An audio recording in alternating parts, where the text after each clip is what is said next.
않았고 또 유가족들의 가족을 잃은 슬픔이 여전합니다. 오늘 하루는 세월호에 대한 비극을 다시 한번 그 참사를 잊지 않고 기억하는 그런 하루였으면 좋겠습니다. 그리고 우리 의원님들께 말씀드립니다. 오늘 탄핵 청문회는 아시다시피 우리 F4 경제 수장들이 다 지금 국회에 나와 있는 상황입니다. 지금 트럼프 행정부의 관세 폭탄 등 글로벌 경제가 시시각각 위기이고 또 이거에 대해서 잘 대처해야 되는 그런 시기인 만큼 우리 경제 수장들이 업무에 조금이라도 빨리 복귀하기 위해서라도 오늘 청문회는 가급적이면 빨리 진행하고 그리고 적어도 5시까지는 마무리하는 것으로 그렇게 했으면 좋겠습니다. 왜냐하면 청문보고서 채택을 6시까지 해야 되기 때문에 그렇습니다. 그래서 의원님들께서는 참조하셔서 회의를 원활하게 진행할 수 있도록 협조해 주시기 바랍니다.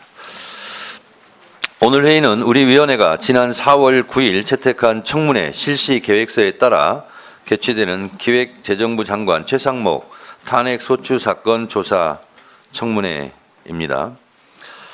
피소추 대상자에 대하여는 위원 위법한 비상계엄 선포 행위에 가담하였고 국회에서 선출한 헌법재판관을 임명하지 않았으며 상설특검 후보자 추천 의뢰를 하지 않아 헌법과 법률을 위반했다는 사유로 국회에서 탄핵 소추안이 발의되었습니다.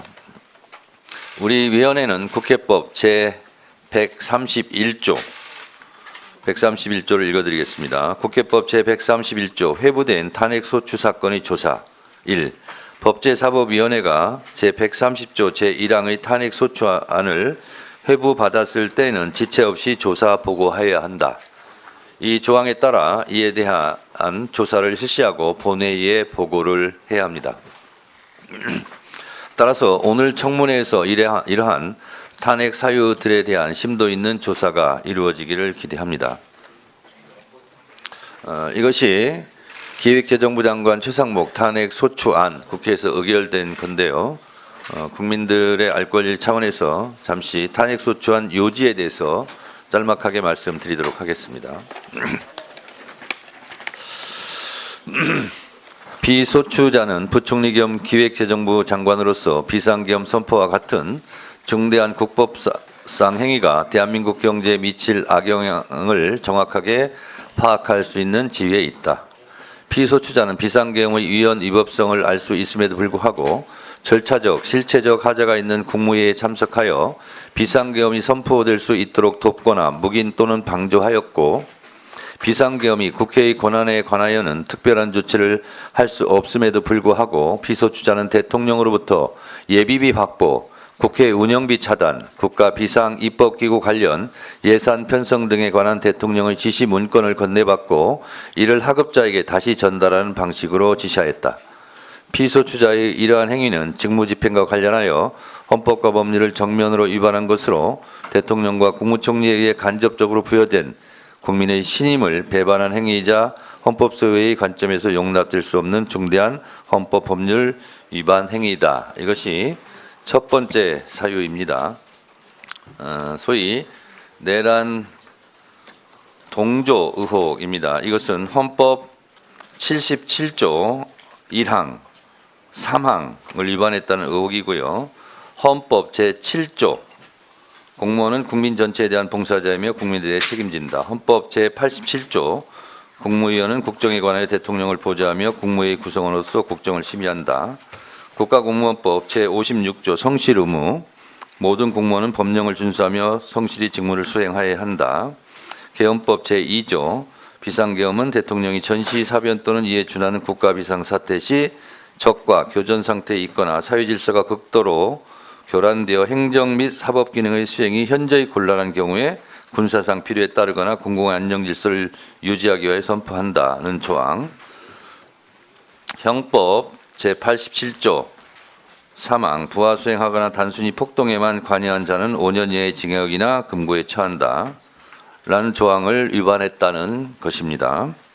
두 번째, 피소추자는 국회에서 선출한 마은혁 재판관과 대법관의 제청으로 국회의 동의를 얻은 마용주 대법관 후보자를 임명하지 아니하고 있다. 또한 헌법재판소가 2025년 2월 17일 국회에서 선출한 마은혁을 임명하지 아니한 부자기가 국회의 헌법상 또는 법률상 권한을 침해한다고 결정함에 따라 피소추자는 헌법재판소 결정에 기속되어 임명하여야 함에도 불구하고 이를 이행하지 않음으로써 헌법수호의 의무를 위반하고 법치주의를 훼손하였다 하는 점입니다. 이는 헌법 제49조, 헌법 제104조 2항 대법관은 대법원장의 제청으로 국회의 동의를 얻어 대통령이 임명한다는 조항, 제111조 2항 헌법재판소는 법관의 자격을 가진 구인의 재판관을 구성하며 재판관은 대통령이 임명한다. 3항 제2항의 재판관 중 3인은 국회에서 선출하는 자를 3인은 대법원장이 지명한 자를 임명한다. 헌법 제27조 모든 국민은 신속한 재판을 받을 권리를 가진다. 형사 피고인은 상당한 이유가 없는 한 지체 없이 공개 재판을 받을 권리를 갖는다. 헌법재판소법 제6조 제1항 재판관은 대통령이 임명한다는 등. 그리고 헌법재판소법 제66조 2항 헌법재판소법 67조 헌법재판소의 권한쟁의 심판의 결정은 모든 국가기관과 지방자치단체를 기속한다. 법원조직법 제41조 대법관은 대법원장의 제청으로 국회의 동의를 받아 대통령이 임명한다는 조항을 위반했다는 것입니다. 또한 제3 번째로 피소추자는 위헌적 비상계엄 선포를 통한 내란 행위의 진상규명을 위한 특별검사의 수사 요구안과 특별검사의 임명 등에 관한 법률 제3조 1항에 따라 지체 없이 특별검사 후보자 추천을 의뢰하여야 함에도 불구하고 이를 이행하지 않고 있다. 피소추자의 이와 같은 행위는 의회민주주의를 원칙으로 하는 헌법 및 국회법 등 법률을 위반했다는 것으로 이에 대해서 헌법 제66조 그리고 특별검사 임명 등에 관한 법률 제3조 특별검사 임명 절차 등을 위반하였다 하여 탄핵 소추되었다는 점을 말씀드립니다.